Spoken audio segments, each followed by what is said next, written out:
Hello and welcome to another episode of Study of X, the bi-weekly X-Men podcast where we discuss the Krakoan era of X-Men comics. It's back to being an era. It's no longer an age. No longer an age? Okay. Yep. I am your host, Tim, and with me as always is Chris. Hello.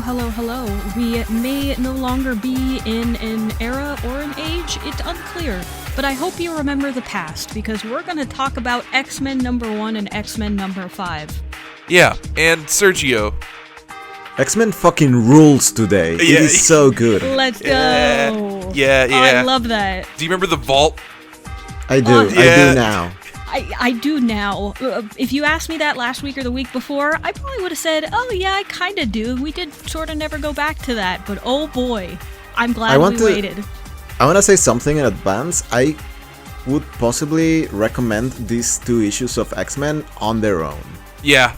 These are really good. Like, people should just pick these up as a really, really solid short story. Yes, I fully agree. This massages my sci-fi brain in all the right spots. Yeah, it's some good stuff. Yeah, so do we want to get into it? Yes, I am so excited. I did not know you both loved this one so much, so I'm so excited. Okay, so we're going to start off with X-Men number 18, Inside the Vault, by Jonathan Hickman, and it was released in February of 2021. And like we have been saying, this is about the team that was sent inside the vault in South America. It has been a little bit since we've talked about them, so as a reminder, this is Darwin, Synch, and Laura Kinney, also known as Wolverine. They were handpicked by Xavier and Magneto to do this top-secret mission, and now we finally get to see what happens. Yeah. So to set the stage just a little bit, we open back up here with, again, just kind of the rundown of what I said, but something important to note is our narrator through this issue and the following, which is a direct sequel. Synch is going to be our narrator for the entire thing. He is the one who's going to be talking about what happens, what they went through, and how they got out. And I feel like we don't know too much about Synch and Darwin at this point. No, not really.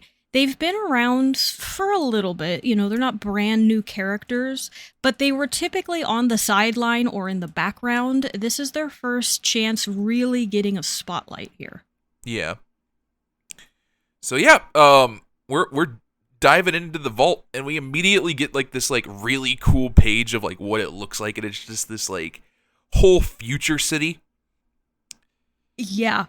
Wonderful looking place. It's got some Tron lights everywhere, some skyscrapers, some weird looking giant orb thing in the center. Very, very cool. Yeah, it looks huge. Apparently sparsely populated, which I think is a very cool little note. Yes. So something that Synch is going to be mentioning here is that they realized that this team was definitely handpicked for this mission. So again, just as a reminder, the Children of the Vault are a group of post-humanity that are sent into this time-accelerated chamber that is directed by an AI, where they are going to be undergoing evolution and all of that at a rapid pace, all in order to emerge out of this city and then rule humanity and to kill all mutants. So, and again, chamber is kind of a misnomer because there's an entire world in here. Yeah, yes. This is huge, deceptively it's the, big. Hyperbolic time chamber from Dragon Ball. Yeah. Yes, but on a much larger scale. Yeah. So after Darwin is able to grow some eyes that lets him know that, this city is not populated at all. There's not very many heat signatures.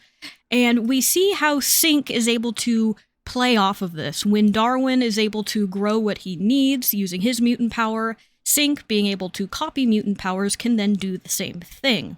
And we're going to see this play together a lot. As Synch and Wolverine, Synch and Darwin, it just kind of goes around in a very neat circle. Yeah.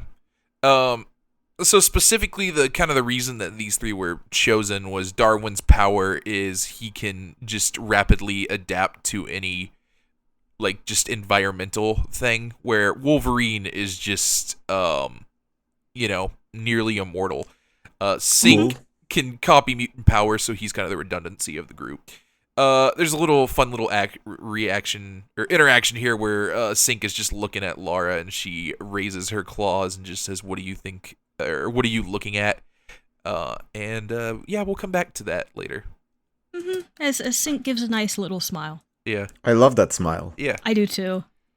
He's very charismatic all throughout this issue. It feels like there's a reason that he was chosen to be the voice of these two, mini arc here, and it pays off really well. Yeah, I agree.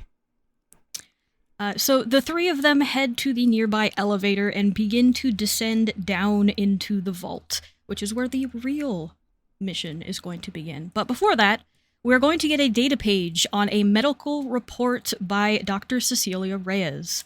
Would one of you like to go over what that pertains to? Sorry, I'm remembering this. Yeah, this is the one where we find out that mutants can basically prestige into better mutant powers through resurrection. Yeah. I like that terminology of prestiging into it, because that is essentially what it is. This is literally like a roguelike mechanic where you die and then you get like a better equipment or ability set for the next iteration. Mm-hmm. This is kind of like it's a secondary effect of the resurrection protocols. Yeah. When you resurrect, because you are basically putting a mind with experience of being a mutant into a brand new version of the body that's technically never expressed any mutant powers, that clash basically brings about potential mutations in the form of improvements to said powers, which is a pretty cool concept. I really like this, and it's something that I bet they're not going to run with, but I really wish they did. Yeah, I agree. I'm guessing this probably won't come back too much after this. But yeah, Cecilia Reyes kind of just like notes here that Sync is stronger than he was before. Yes. His biggest flaw was that he needed to be very close to whoever's power he was copying. They couldn't be a mile away. They couldn't be on a different continent or anything. They had to be right there. Now, the brakes are off, so they don't know what will happen. Yeah. Now, crucially, is this a report made after the events of these two issues? I think it's before. Yes, because Sync was dead before Krakoa started, so they brought him back. Yeah. All right. I wasn't sure if this was meant to imply that he was going to die by the end of this, or if this was just, a previous resurrection that had, showed up previously and I just didn't remember. Yeah. Yeah, he was just one of those ones that was caught in the early batch and it never really was explained. If you had read X-Men comics before, you would have known he was dead and then came back, but here it's not explicitly told to you. Yeah. Yeah, okay, so it's implied. We now go over to the Children of the Vault, and we have one of the Children of the Vault who I think we've seen before, who is talking to the city. Yes, this is Serafina. We saw her in X-Men number 1 and number 5 that Jonathan Hickman started. She's one of the first things that they run into. So when the X-Men are assaulting an Orcus base, they end up finding her in there and believe she's a mutant at first, and they plan to go save her until she runs away. She ends up mind-controlling some guards to stand up against the mutants, and they never ended up catching her until they figure out that she is a member of the Children of the Vault, where she heads back inside. Yeah. Right. Yep. So yeah, she plugs into the city here. By the way, just this whole thing, Chris, you read Hickman's Ultimates, right? Yes, I have. This just reminds me of the Maker City, like, a lot. Yes. Ooh, yes it does. Now that you put it that way, it wouldn't surprise me if he could somehow have a hand in this or even copied it from here, because they are very similar. Oh, no. Like the original Ultimates run. The original Ultimates run. Yeah. Okay. It wouldn't surprise me him, using some of that look again here. Yeah. But yeah, plugs into the city, and the city concludes the mission was a failure. Humans are about on track where they thought everything is progressing as they should, but the mutants have made a nation. Yeah. And they're working together. That's new. And we're going to need to improve the Children of the Vault, so we're going to delay that, and we're going to make another batch. Yep. Back into the pot they go. Yeah. And then we get some of the other Children of the Vault just reacting to this as well. Yes, we're going to see them later, so we will talk about them then. But just a little bit of varying, signs of what they think about this evolution process. Some are for it, some say it is for the city, therefore they have to. Others don't seem to be entirely on board. Yeah. They're quickly interrupted by the city has picked up intruders. We have uninvited guests, and we have to scramble these 5 to fight them off. Yep, I wonder who it could be. Yeah, I wonder. Probably the people coming down in the see-through elevator. Maybe. What's the mission again? The original mission they were sent with? I think Is it just to retrieve information? Yeah, I think it was just go in there and see what you learn. Yeah, one of the more specific things they wanted to know is what is the children's goal? Yeah. Because they know they exist and they're in a time displacement, but other than that, they don't know why they're doing it. It's very funny that they start the issue off talking about being stealthy, and then they board the see-through elevator. Yeah. Yes, it is. I mean, thankfully, they do realize it is the obvious bad choice, because by the time the elevator opens to the ground floor, and our friend Fuego, which every name for the Children of the Vault are something in Spanish. Yep. So you have Serafina, Fuego, Pero, Sangre, and I can't quite pronounce the last name. So Sergio, I'm going to ask you. It's Aguja. Aguja, Aguja. Aguja. Okay. Yes, she is the one in the green. Yeah. I'm guessing Fuego is the fireman. You would be guessing correct. Yeah. Damn, hold on. Yes, so all of these children in particular have been introduced before. They were from X-Men number 188 in 2006. They were shown off the first time the Children of the Vault was shown off. We are going to very briefly see another member of the Children of the Vault that is introduced in these comics, but we're not there yet. Yeah. There's also this narration when they're going down the elevator where Sync is kind of talking about memory. And the kind of conclusion and what will kind of be kind of a through line here is that we remember what matters the most. Just what matters the most to you personally. Yes. Yeah, it intertwines nicely with the time themes of this, because there's that bit about no matter how much time it passes, the way memory works is not necessarily sequentially or associated with time so much as importance and impact. Yeah. That's going to be a recurring thing from here on out, and it's going to give you an idea of the scope of this story. Yeah. Yes, absolutely. So as the children burn this elevator, they realize, look, the mutants aren't in there. And instead, they are not ready as Wolverine and the rest descend on the group, as Wolverine just guts Serafina and kills her in one go. Yeah. Uh-huh. That's her dealt with. Yeah. Yep. One not and seeing done. her again. Yeah. The battle is starting here. Yes, and we get a good look here at how everybody's powers are going to work, as well as what Sync's limit now looks like, which is really fun. Yeah. So yeah, Sync gets lit on fire while Darwin is being drowned. But as Lara stabs Fuego here, Sync grabs hold of Fuego and manages to sync with him. Yes, not a non-mutant, which is the first time he's ever done that. Yeah. The other children are even kind of shocked by this, as well as Lara. He fires a fire blast and kills 2 of the other children, and we're down to just 1. Yeah, And all while this is happening, while this bubble of water is around Darwin's neck, he adapts and evolves gills, so that is also no longer a problem. And oh boy, this went very, very well for them, despite this next point, because as the last child is still alive, she says that they're going to pay for it, and part of her power is to cause explosions, and they can be as big as she can make them.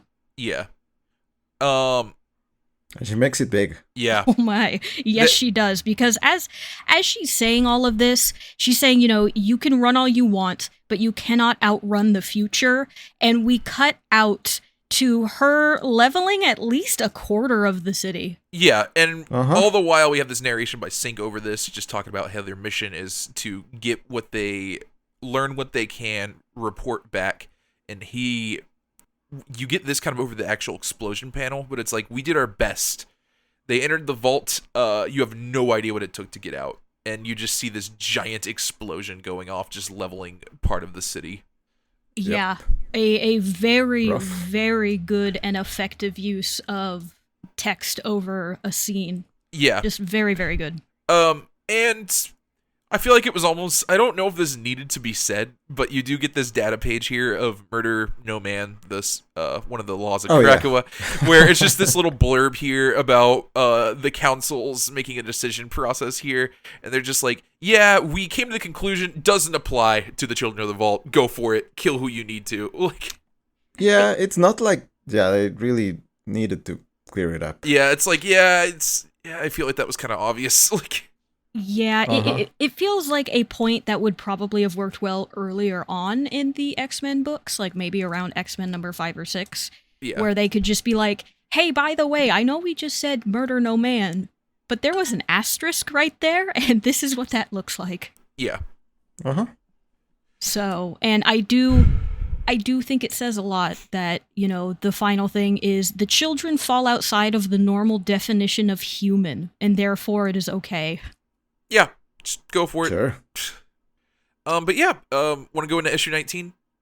Yes, because these two are just a continuation of each other. So for X-Men number 19, Out of the Vault, still written by Hickman, and this one came out a month later in March of 2021. And this is where we're going to be introduced to a running data page that is going to be popping up. It is a reoccurring graphic that shows a timeline.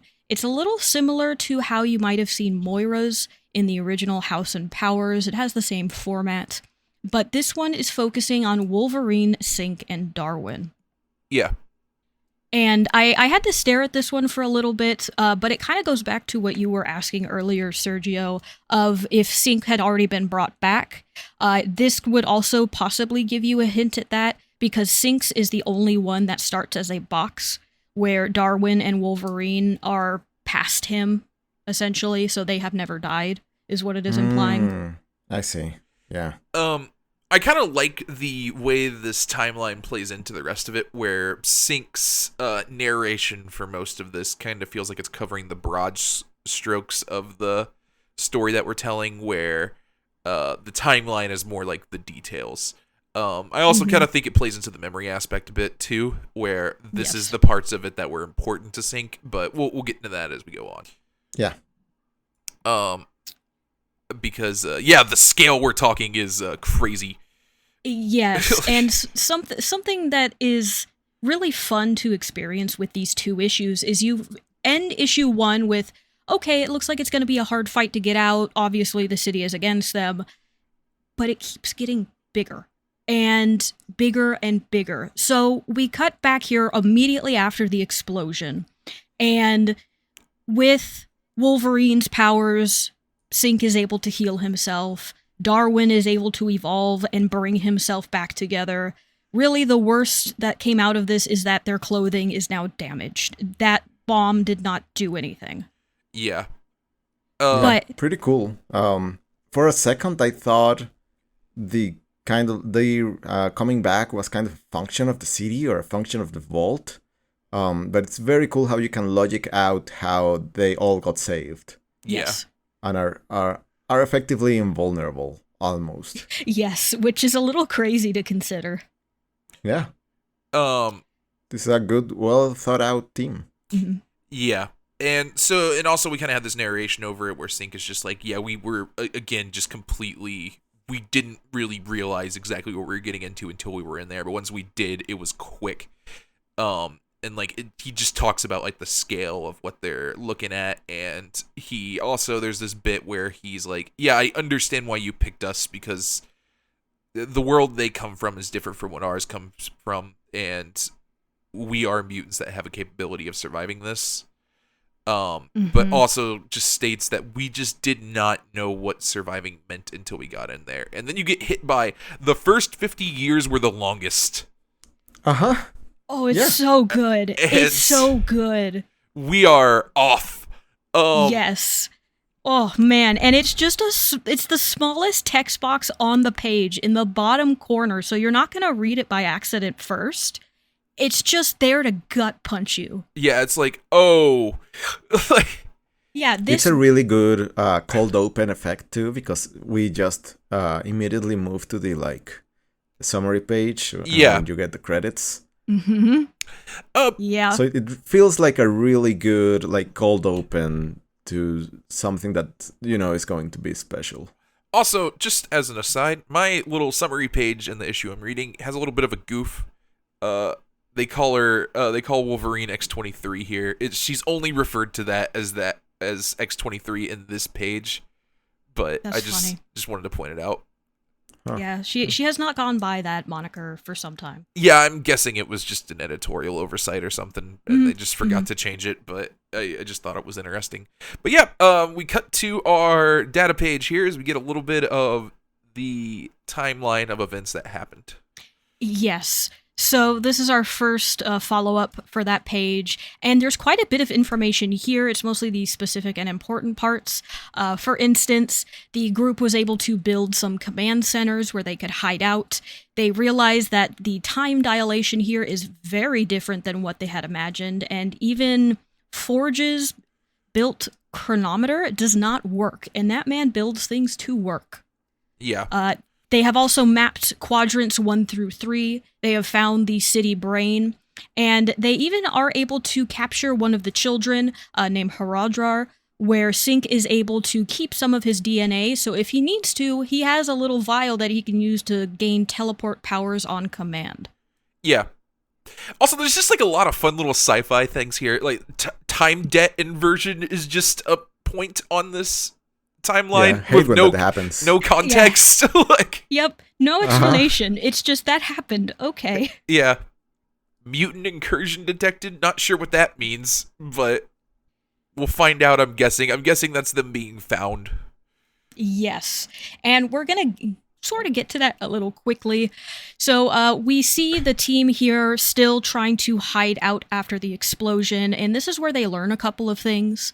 They realize that the city must have thought them dead because nobody tried to find them, and that is how they're able to lay low and start to figure everything out. Darwin is able to create some genetics. His fingers grow all weird in circuitry, and he's able to figure out that the city can simply smell mutants. So Darwin evolves a sack on his back to mask their scent, essentially. Yeah. Yeah. It's sick. It's cool. And yeah, the city is just kind of pulsing. I think that's very fun. Yes, they learn that there are cycles to the children. There's a dormant cycle where everything is growing and most of the children are asleep. And then there is the awakening cycle where the children are, awakened from their tubes. They're quite literally born in these vats that we see here. And they see that this cycle lasts about 2 months each. So they're able to time what they do. When everybody's asleep, they go look. When everybody's awake, they go and hide. Yeah.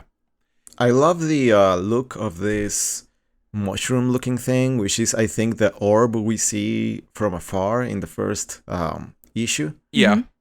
Just looks great because it feels very organic and still very, technology-ish. It's like this whole thing is again like very reminiscent of Powers of X as well at times. Mm-hmm. Which is a very fun space to play in and something that we don't see as often anymore.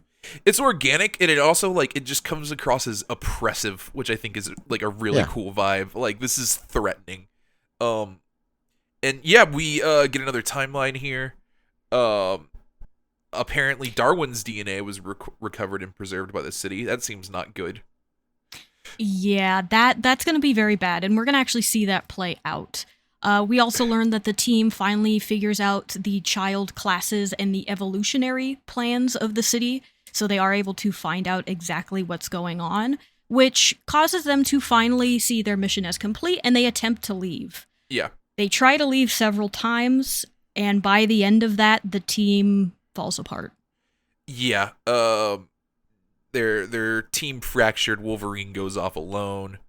Darwin evolves, adapting for isolation, and then they eventually reform again. They plan an assault on the city, and that city assault fails. Yeah, no, not a very good couple of years. It doesn't even say how long these years are, by the way. We just know that this is the timeline. Yeah. Like, we don't... The scale is presumably, like, almost incalculable. Yes. We're going to get a bit of a guess by Sync towards the end of it, but it is quite a long time. Yeah. Yeah. We also get some more Spanish names from samples of DNA that Sync is able to obtain. Yes. He has Fuegos, so he can create fire. Horodar, so he can teleport. Diamante, which is going to be very important. And as well as Madre, who we are going to be meeting pretty soon. Yeah. Yeah. Also, there's a note here from Sync earlier where they gained what he describes as a surface level understanding of the city, and that was enough for them to feel confident about it and their ways of like moving across, and they just did not realize how like ignorant they were. Yeah, one very small mistake is going to cause horrific problems down the line. Yeah.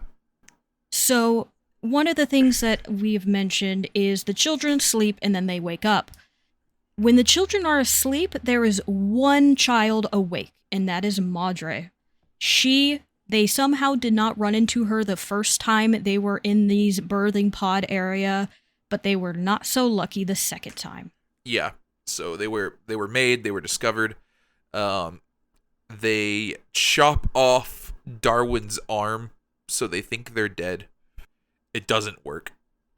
Yeah. No, it backfires horrifically. Horrifically. In ways I don't think anyone could have ever imagined it's going to backfire. Yeah. It's very funny how they play it off as, we had a plan B in case we were found. And it cuts to them chopping Darwin's arm off. Yeah. Mm-hmm. Yeah, it's very funny. That's the plan. Yeah, just yes. Chop off Darwin's arm, leave it there so they'll find it and be like, "Oh, they're all dead." Uh-huh. So yeah, they didn't do that. They found the arm and were like, "Cool. What if we can use this." Yeah. what if we take it to the AI and see what it wants to do with it? Yeah. So yeah, they after taking their little game of little discoveries and survival as far as they could, they decide to just go back in and just fight Madre. Yes, they have a different plan. If being quiet has not worked for them, why not go in guns blazing? And they go in, they kill Madre, and they take her powers, which allows them to access the growing vats area here and find exactly who they're looking for, which is Diamante. Yeah. He is a child of the vault, where his power is specifically to be a living memory of everything that happens in the city. Yeah. So they take that power as well, and then we get a little bit of background knowledge here of the city. Yes, and this is where we learn exactly what their plan is. So it mentions here that years ago, the X-Men had an encounter with the Children of the Vault. That was back in the early 2000s, like I had mentioned. Those were the first generation children. When they failed, the city decided to implement Phase 2, and therefore evolved the children. When they also failed, it went to Phase 3, which is currently where they're at. Yeah. And you get to see these like design changes they're going through just through every like evolution. They're very cool. There's some very neat ones here. I feel like they're all downgrades, to be honest. The first generation ones are the best. It's weird because I feel like we actually saw most of the first generation ones with what were supposed to be the second generation ones, except for like Seraphina. Yes, which was a little odd, and I'm not sure why. It might have just been artist error, which happens sometimes, you know. So, but I also agree. I think most of them are downgrades, especially Fuego. He looks really cool, like a Ghost Rider, and then his hair got shaved. Yeah, and it wasn't as fun. Yeah. But yeah, after 100 years, they could not find a way through the vault shields. And oh boy, just first 50 years were the hardest, and then boom, after 100 years, we got tired. Yeah. So they're just trying to study and learn until they can figure out a way out, and we get a look at Laura, Sink, and Darwin, who have aged visibly. Yes, all of them gracefully, I might add. They actually all look very good. Yeah. Oh yeah. This is Mad Max-esque to me. Yeah. Oh yes. Everybody looks rough, but we've all like changed costumes up a bit. Sink looks very gruff. Darwin's got like these cool little square blade things protruding out of him. Laura has a white streak in her hair now with like taped up wrist. Yeah, it's a cool look for all of them. Yeah. So, and we see this as Sink is describing that they decided to try an assault on the city to see if they could maybe do that and then get out. So they decided at the apex of a dormant cycle, they would do so when the children were asleep. Unfortunately, the children were waiting for them, as they knew that the mutants were still around. Yeah. They gambled, they lost. They immediately went after Darwin to try to capture him. Mm-hmm. And Sink mentions this, in retrospective, it was obvious they were after Darwin, and the other two were just sort of there as well. Laura does get captured and is taken away, and the only one to make it out is Sink. Yeah. Also, just a little small detail. I like this note here. I think it kind of plays into the memory aspect a little bit. He starts calling her Lara instead of Wolverine, and it also mentions he doesn't remember the day when he started calling her Lara, but he does remember the day when she stopped caring that he was calling her Lara. It's so sweet. Yeah. I love it. A little implication of a blooming romance. Yeah. Mm-hmm. Mm-hmm. Back to the timeline. Sink attempts to rescue his teammates. Doesn't work. He keeps trying, unable to regenerate, restore, extend his life. He's forced to escape the vault timeline, ambushes and steals the power of the child Termoto, and collects samples, necessary supplies for dormant period, and starts using the earth moving ability to see if he can get out of the vault underneath it. Just absolutely crazy, wacky power combos of, let me dig under the earth to see how far this temporal bubble goes. Yeah. And he does. He finds out, yes, he was correct. The temporal bubble does not extend far enough beneath the city. So he digs outside of it to wait a week, which in the city means he comes back over a century of having simply been gone. Yeah. Manages to free Wolverine, cannot find Darwin. Yes, and then Wolverine and Sink refuse to leave because they will try to find Darwin. The two of them survive. And then eventually they do capture Seraphina, they copy her powers, and they find the location of a data core in the city, which will tell them where Darwin is. Yep. But we're actually going to backtrack a little bit here, because we still have Sink on his own. And this point, he's going to talk about how the isolation and the loneliness of simply being the only one to survive in this city really started to grate on him. Also, the look changes a little bit more here. The beard gets longer. We now have like a giant gray streak in it. I think it's a very cool look. It's incredibly cool. Yeah. Looks so good. Yep. And this is going to start something for Sink that I actually really like, just as one of the many plot points, where he says, living at the whim of post-humanity stirred memories of the past, looming death, inevitable death, demanding an audience with the ghosts of my childhood. And he starts to tell a story about his human father. Yeah. And it plays out as something else is going to happen. And, we'll try and go in tandem. It's a little difficult to talk about both. But he says his dad caught him one day staring at his father because his father was looking at his mother. And he says, "Son, most people don't know how to explain it, but I sure do. So listen closely. Do you know the difference between caring for someone and loving them? If you love them, then you're willing to die for them. That's the difference. That's how you know it's real."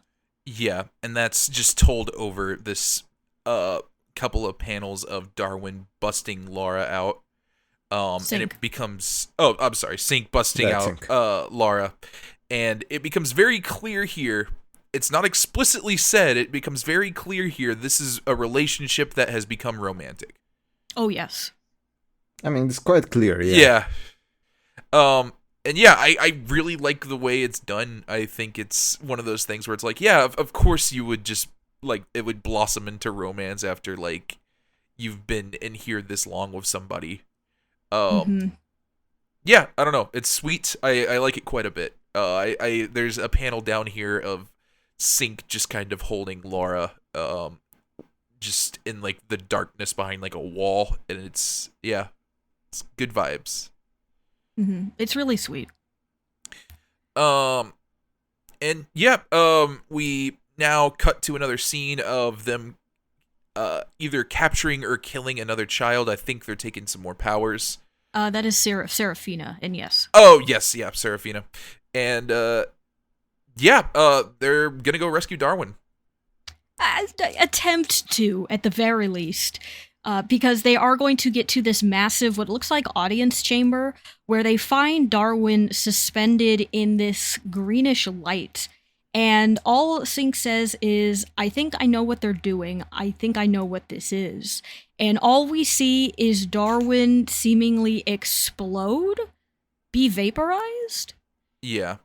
We're going to learn what it is very, very shortly. But once they find Darwin, they see that this has happened to him. They realize there's nothing they can do and they need to get out. Yeah. You also get this narration over this, which is a little bit unrelated, but it is more of the Sink's father's story of just, he thought his father was very wise just to say that, but during his time here, he realizes his dad had no idea what forever was, and now he does, and so does Laura. Yeah, just a really, really lovely narration over all of this. It's hard to convey when you're not reading it. But we have another data page here, and this one has far more text than the others. And what we learn here is that the city has changed its protocols. So because Krakoa now exists, the city AI now realizes that a third generation of children is not going to be enough. They need to go to the fourth generation. However, the city does not have the ability to do that. But they found out by the leftover piece of DNA of Darwin that got cut off when they were trying to fake their death. Darwin's mutant abilities would fill that gap and would allow the city to make a fourth generation.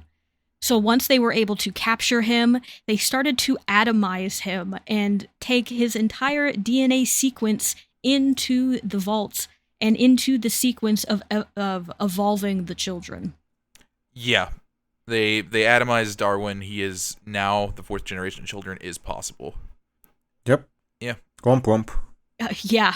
No, that man got atomized pretty badly. It reminds me very heavily of what happened to, I think it was a mutant in one of the bad futures of Powers of X, where they were put into that goo to be slowly taken over thousands of years. Cybele, I think, yes.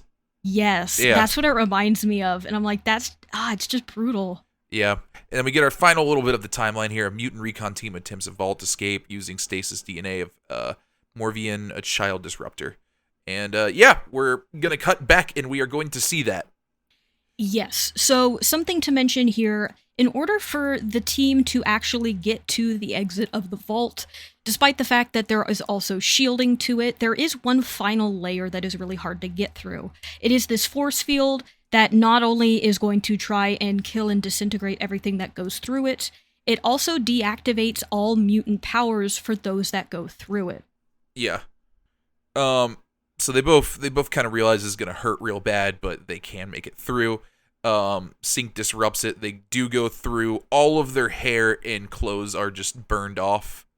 Yes, but they're alive. Yeah, and they know they have to get clear. They have to make it out so the professor can learn about this.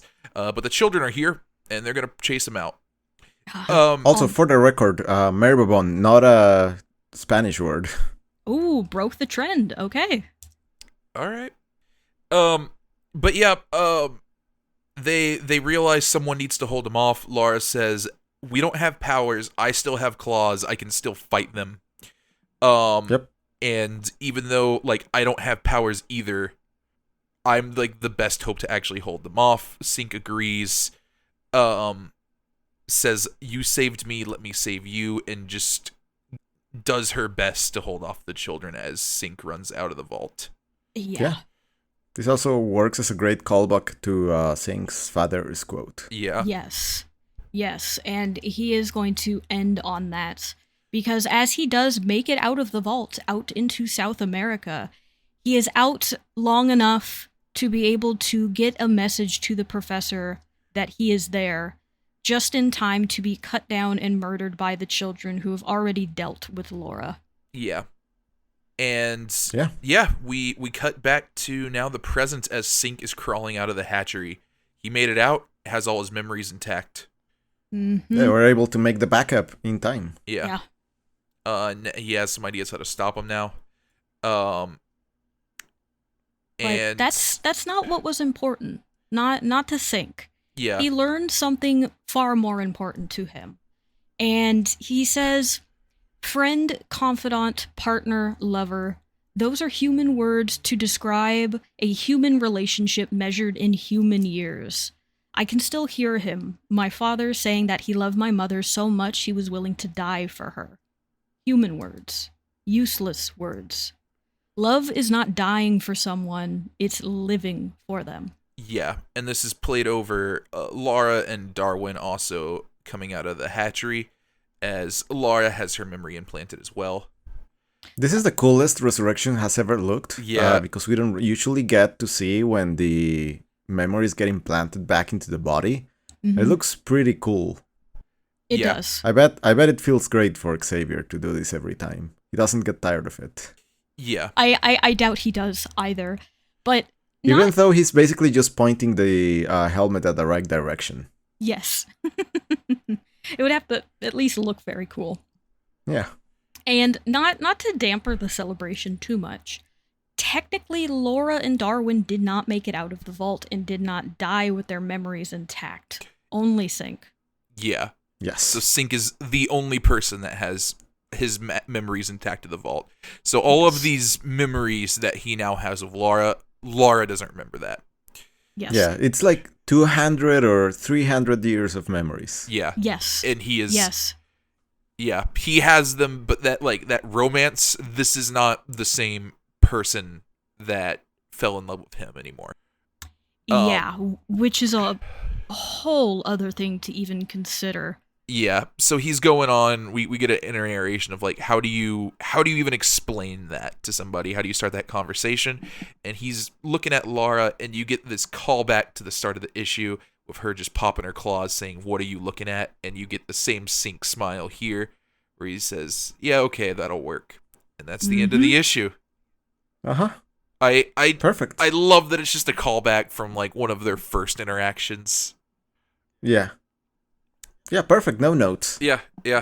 Just a great 2 issues mini arc. Yeah. With some great characters, some really cool like sci-fi concepts. Yeah, moves great. Doesn't feel boring at any second. Great designs all around. Yeah, I would I wouldn't hesitate to recommend this as like a standalone thing for someone to read. Yeah, these are great issues. Big fan of these. Just, as Sergio said, as a standalone story, they're fantastic. Once you put them into the rest of the Krakoan era where we are, still fantastic. If you want to go further and think about what this could mean for mutant society going forward, there's a lot there too, Technically, Sync is the only person to have lived this Krakoan life for longer than anyone, and he knows what it's going to look like. And that's why I think his comments about his memories of his father and what he learned from that is, to love someone is to live for them, why that is so impactful and why that works so well. Yeah, just a really, really great couple of issues. Yeah. Anyway, wanna go to the pirate land here with Marauders? Yes, so we're definitely going to take a bit of a turn here as we head over to Marauders number 18, Saving Face. This one is written by Gary Duggan and came out in February of 2021.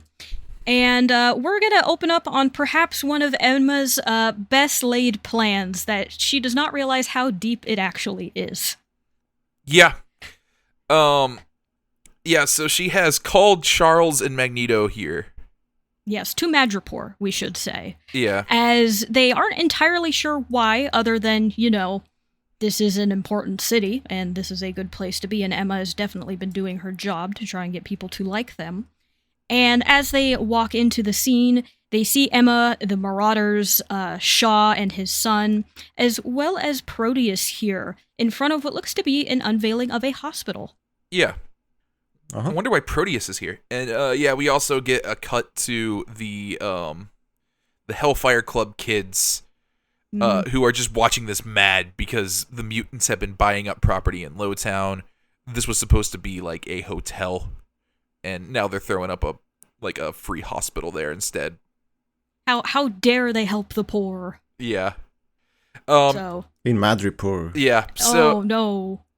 Emma is given a speech, and Magneto just notes it's weird that Proteus is here, right? And they unveil the hospital, the Moira McTaggart Memorial Hospital. Which is so very funny, because at the moment, we know as readers that she is alive, hiding in a secret space under Krakoa. However, to the world, she is a dead... She's just dead. They have a statue here of her. Proteus is crying. Charles Clearly and a Magneto very touching moment. Yeah, just clapping. It's good stuff. Yes, and as Emma comments, it was worth it just for the look on Eric and Charles's face. Yeah. Emma doesn't know, though. Yeah, no, she doesn't. She just did this. Yeah. Not real. I don't think she knows why this provoked this reaction, but she knows it did. Yeah, because that reaction is not the one I would expect from, someone seeing their long-lost love. Yeah. Yes, would not be just kind of like... having their name on a memorial hospital. Yes, not shock and maybe a little bit of concern. Well, to be fair, Magneto always looks concerned. And Xavier his face is mostly covered, but they are shocked. Yeah. It's really funny. Yeah, really, really funny moment. So I wonder how they're going to explain that if they ever figure out Moira's alive. If it happens, I don't think that's really going to be important. Yeah. That's not going to be the thing they're thinking about. But yeah. Yeah, so we cut to the hospital as Callisto has brought Mask here. And Mask isn't sure why. Yes, we've seen Mask a few times, and he's generally a bit of a curmudgeon. Definitely does not like being around crowds or people, and that plays into him being there. And Callisto doesn't actually totally explain it until these two parents bring in their child that has a cleft lip, and they ask Mask to fix her.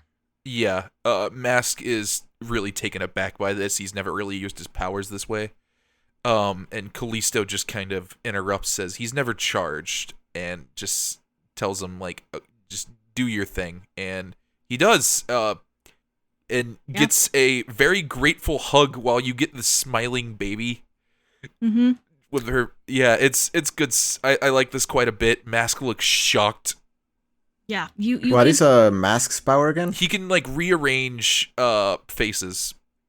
Okay, then yeah. So he's done this. That's surprising. He didn't ever consider a plastic surgeon career. Yeah. He's mostly done this like as like almost a villain role, just like doing stuff to like, you know, he's a Morlock, so he's been living in the sewers, so he's like done stuff like that is kind of like horrific to people's faces. So this is I want to say he did that to Callisto, which is why her face is the way it is. She's technically supposed to be, quote, hideous, because she used to be a supermodel and was also a mutant. But then Mask, you know, made her ugly. She doesn't really look ugly, but that's... Yeah, I was about to say, pretty terrible job if that was the intent. Yes, so they didn't do a very good job, but she's supposed to be because of him. Yeah. But, sure. I like this moment here. I like Mask just having to, like... He's stunned by the reaction here. It's like it never occurred to him to use his powers this way before. Yeah, it's really kind of sweet, honestly. Yeah. Meanwhile, Iceman, Pyro, and Bishop roll up on a saloon, like a Old West looking saloon. This is wild looking. I don't know why it looks like this. I don't know, but I kind of love it, honestly.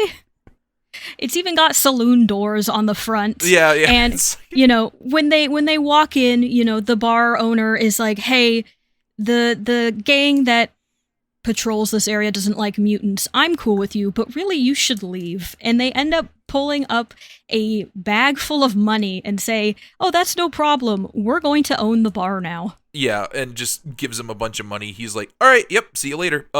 Tells him like about the bar a little bit and leaves. Yes. Yeah. And the very traditional Asian bar here in Madripoor. Yeah, it's not the best design. No. Yeah. So, but we do also see one of the patrons, what looks to be texting someone, at least, you know, nonchalantly. And we then cut over in the gleaming towers of the richer part of Madripoor, where some of the Hellfire kids, including the aptly named Frankenstein, are working on the solution to the mutant problem. Yeah, they made Reavers. Have we seen Reavers in this? No. I don't think so, because they're new to me. Oh, yeah, okay, so Reavers are actually a very, very old X-Men concept, and it's basically just human, like, machine hybrids that are kind of just like this. Yes, they're surprisingly have been around for a minute. We did get the term Reaver-like when in X-Force when they were describing the meat puppets and how they worked, where it was a mishmash of humans and evolutionary technology and everything like that. Yeah, they're usually more of a specific group. Although, correct me if I'm wrong, Donald Pierce has been hanging out with the Verendi guys, right? Oh yes. Yeah, Donald Pierce is actually usually has a lot to do with the Reavers. So. Yes, and I'll give you a little bit. So the Reavers were first shown off in Uncanny X-Men number 229 in 1988. They were originally the Hellfire Club's personal bodyguards, called the Hellfire Knights. However, they were attacked and assaulted by Wolverine when he was in a pretty bad state, and all of them were pretty critically injured. To save their lives, Spiral, from, you know, the Mojoverse, and the Hellfire Club, namely Donald Pierce, gave them alien cybernetic parts in order to enact their revenge on mutants. And ever since then, they have come and gone, usually always showing up somewhere, usually with Donald Pierce, who has been a villain for a long time, just to cause problems. And I'm going to post this on social media, but I'm going to show you two what the original Reavers used to look like, because these guys are awesome. I know exactly. My favorite is, I forgot his name, but the dude with the tank body. Oh yeah, this looks so cool. These are so much better than what we get. Yeah. Yeah, no, the guy with the tank tread body is one of my favorites. I kind of like the American GI that just has his hands and his head. It's very RoboCop. Yeah. Uh-huh. Yeah. So the Reavers, but fantastic. Yeah, the Reavers are a bunch of just like goofy looking dudes. But yeah, check the show notes if you want to see this image. By the way, yes, please do. They're lovely. Yeah. But yeah, as Pyro, Iceman, and Bishop just decide to have a little bit of a drink before they figure out what to do with this saloon, one of the Reavers walks in and starts shooting. Yes. And Bishop, quickly shoots back and says, "Hey, this isn't going to be a problem. There's only one of you." It's just like, what? Yeah, why did they think this weird dude with the alien arm was going to do us in? And then they walk out, and it's a lot of dudes with other alien parts. Yeah. And, at this point, the battle rages as the Reavers come in and start fighting the group. But what we're going to get here in particular is Iceman starts to freeze some of them and says, "Hey, I know it doesn't seem like it, but I'm actually holding back at the moment." Yeah. And we got in kind of a bunch of lines previous in this encounter, as well as some of the mutants or some of the Reavers are saying stuff like, "Make them suffer the way we did, or we're going to kill your whole island." And it's like, this seems really personal. And Iceman recognizes one. Yes. So if you remember that issue of Marauders where Iceman found that Kate got murdered and went a little bit off the deep end when he assaulted some mercs in a ship, including freezing them solid, breaking off one of the guy's arms, and, not holding back. Yeah. And we realize that the theme of the original Reavers, which was to be horrifically attacked and assaulted by mutants and then gain cybernetic parts in order to enact their revenge, is continuing here. And these new Reavers are all made up of people that have been attacked in the Krakoan era.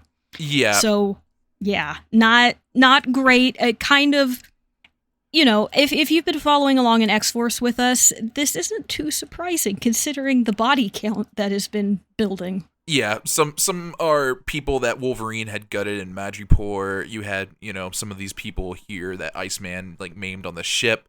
Some people on the mercenary team that Gorgon cut down back in that security council meeting. And yes. So Verendi made them into cybernetic creepy dudes. Yep. They really went digging in the backlog to see what they could pull people from. Yeah. Mm-hmm. And it's funny to look back, especially for the one on Davos, where at the time Gorgon was like, "I am doing you an honor by letting you live and cutting off your arms." Yeah. And it's like, no, they were not happy about that. But so the battle's still not going super well for the Reavers. They fire at Bishop, who just launches stuff back at them. They can handle these guys fine. These are 3 pretty strong mutants. Then they realize what the actual plan is they have a news crew here who are talking about how, there's a brawl going on here. We think it's linked to Krakoa. And Bishop realizes exactly what's going on, and we cut to a data page here of a mission report. Yeah, Beast's little pet Bishop informs him of the new Reavers, plus says that, hey, it seemed to have been a setup because all of this was recorded and put on the news in order to watch this mutant rampage going on. Because remember, the Hellfire Club kids are trying to raise Lowtown at the moment to build their high-rises. So there are normal riots and protests going on outside of this. Yeah. And this is to give the mutants publicity. Bad publicity. Look, the mutants bring violence. It was less of an attack trying to actually kill them and more just an attack to... It's kind of a PR stunt. Yeah. Yeah. So we cut to the United Nations where we have Donald Pierce here, speaking of which.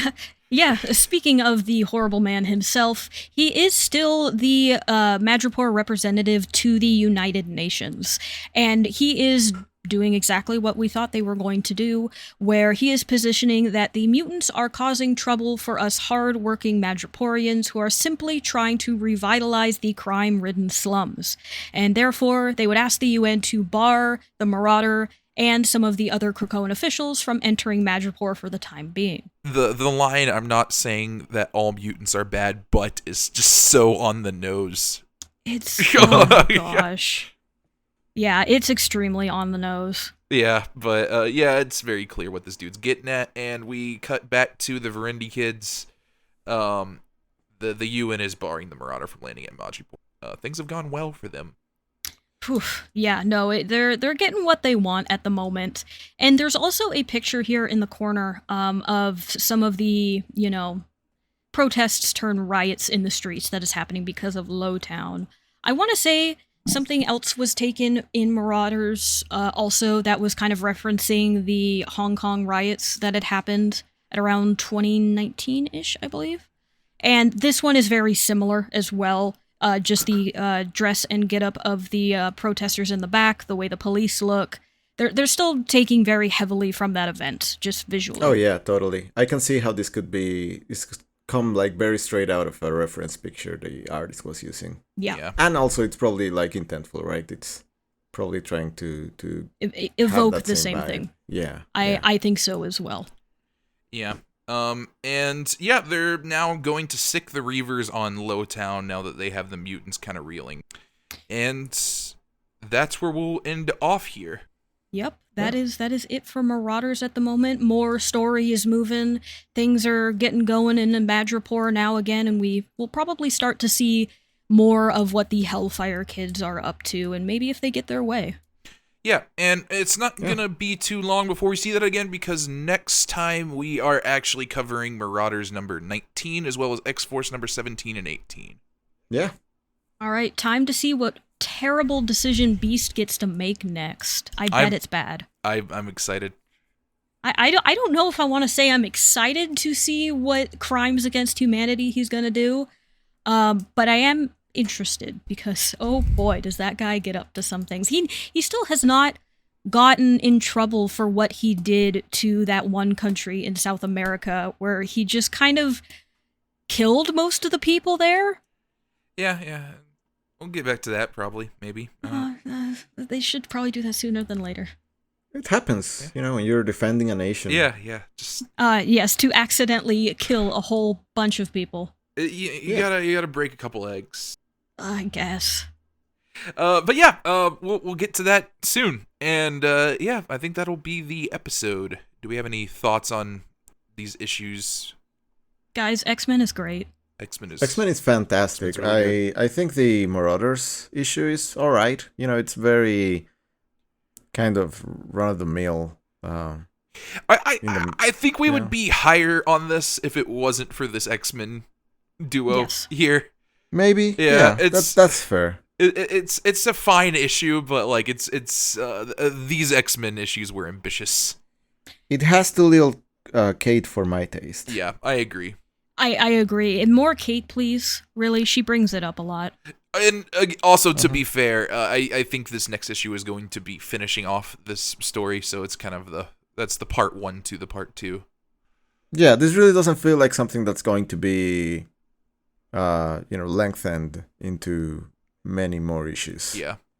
Mm-hmm. Like, we're still going to see the Verendi kids and what the Hellfire stuff is all about. But I really wouldn't expect us to be dealing with Madripoor riots 5 issues in the future. Yeah. Yeah. No, I would agree. Yeah. It's good. It's solid. The X-Men issues though are a standout for me. Yeah, I agree. They're really good. It's really hard to stand up against the Hickman 1-2 punch. He can. Hickman has some good ones in him. Yeah. He sure does. He sure does. When he's able to really get through a story and get from, A to B, man, he knocks it out of the park. It's fantastic. I still like it when he sets up stuff because he'll come back later and just be like, hey, remember this? And he'll smack you with it.